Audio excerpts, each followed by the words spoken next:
Hello and welcome to the 5 Minute Film Club, and today I'm back in the world of 501 must-see movies with 1948's Bicycle Thieves. Taking place in Rome after the fall of the fascist government post-Second World War, we follow Antonio Ricci, a man like many others in Rome at the time, living in a state bordering on destitution. Ricci is called out of a throng of similarly out-of-work men for a job in the city of Rome, putting up movie posters. However, to be employed, he needs a bicycle. His family, made up of his wife Maria and 8-year-old son Bruno, have pawned the family's bike, but using the bedsheets, Maria is able to secure their bike's return, and Ricci sets out for his first day at work. However, he inadvertently leaves his bike unattended for a moment, and a thief, wearing a German army hat, steals it and makes off with it, and Ricci gives chase. Despondently, he returns home without his bike or a job, and so the next day he takes Bruno on a city-wide trail to try and find the thief and his bicycle. Bicycle Thieves is part of a small group of films loosely termed neo-realism, and that's mainly down to their use of non-actors and the fact that they favour real-world locations over studio sets. And also sometimes the word documentary style is used in how they're filmed. However, this can be a little bit misleading, as I think Bicycle Thieves is not a documentary, and that is not the purpose of the film. Director Vittorio De Sica, who incidentally was a famous comedic leading stage actor of the 1920s and 30s in Italy, rehearsed and meticulously worked out shots to make sure that they looked effortless. The initial chase when the bicycle is first stolen is full of fantastic action beats that just feel real and spontaneous. However, nothing was left to chance. I bring up the fact that De Sica was a stage actor and a comedic stage actor at that, just because of the amount of comedy and its use in Bicycle Thieves. Multiple times throughout Bruno and Antonio's walk around Rome, we get punctuations of comedy. The stage actors who first help Antonio are comically proportioned to each other, and then we follow that with the chase through the church after the old man who has information on the thief, and Bruno gets a little tap on the head, comically from a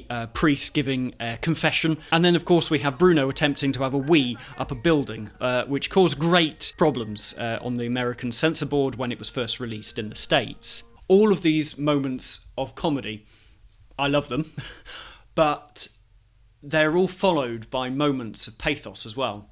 The gang that they all start off with are actually useless at helping Antonio find the bike. Then Bruno and him lose the old man in the church, and this leads to Antonio slapping Bruno in one of the harshest moments in the film. The film is constantly trying to pep you up and keep you light and free, along with Antonio and Bruno's trek across Rome, just so we aren't noticing that we're slowly descending towards a rather bleak conclusion. As always, if you haven't seen the film, please go and watch it now, because I'm about to talk about the end, and the ending contains one of my favourite shots in the whole film, and it's one that couldn't feel further removed from a documentary. After finding the thief but no bicycle, Antonio is strong-armed away by the mafia and the community the thief lives with. Antonio learns that if anything, the thief is worse off than him, and so abandons his hunt.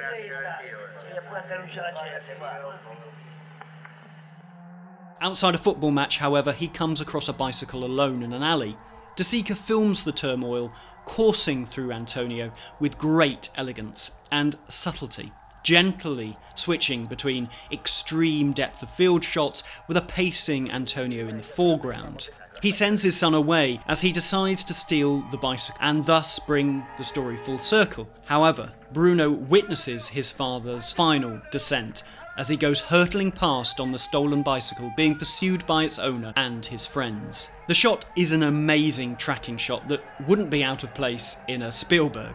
It's so full of heartfelt sentiment and storytelling, and at this moment I realised that this film stops being about the father and flips to that of the son. The end, as Antonio and Bruno disappear into a crowd just as Antonio emerged at the start to claim his job, is perfect, and even though this film declares that it is over, we know that it is not. This film, as I said at the end of my video last week, was a huge international success. It won an Oscar and it topped Sight and Sound's first movie, best film poll in 1952. And I'm really interested when that poll gets its seventh iteration, I think, this year, to see where Bicycle Thieves is now on that list. It's incredibly influential to Hollywood. As I said, that tracking shot does feel exactly like something Spielberg would do in one of his films. It's a joy at only 80 odd minutes, and it really, I hate the word roller coaster, but it does take you on a roller coaster of emotions. And Bruno is fantastic. I love all the characters that we meet. You might realise through other reviews that I've done that I love a film that is peppered, like a narrative that is peppered with vignettes where you get to meet a small collection of people for a very short amount of time, while a quest. It's a classic quest narrative with all these little side shoot missions, and I love that in films. And I love the expanse of Rome. I love how it feels otherworldly due to the desolation, and you get the kind of new high-rise buildings, and then you get the destitution where the thief lives, and the mafia, and all the different communities, and how disparate they all feel, but they're all glued together with a sense of desperation. It could even be science fiction, almost, the landscape that Rome feels like throughout this film.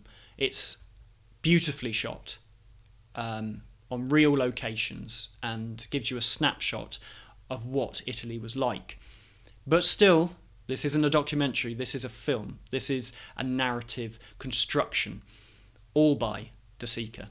Please let me know your thoughts about the film in the comments down below, and thank you very much for watching. Next week I'm looking at an altogether different film from the 501 book, and that is Audition. And let me warn you that you will need a very strong stomach if you've never seen Audition. And now I feel bad. Well, I don't feel bad. It's a good film. Go and watch it. But don't say I didn't warn you. Okay? And I'll see you next time. Thank you very much. Goodbye.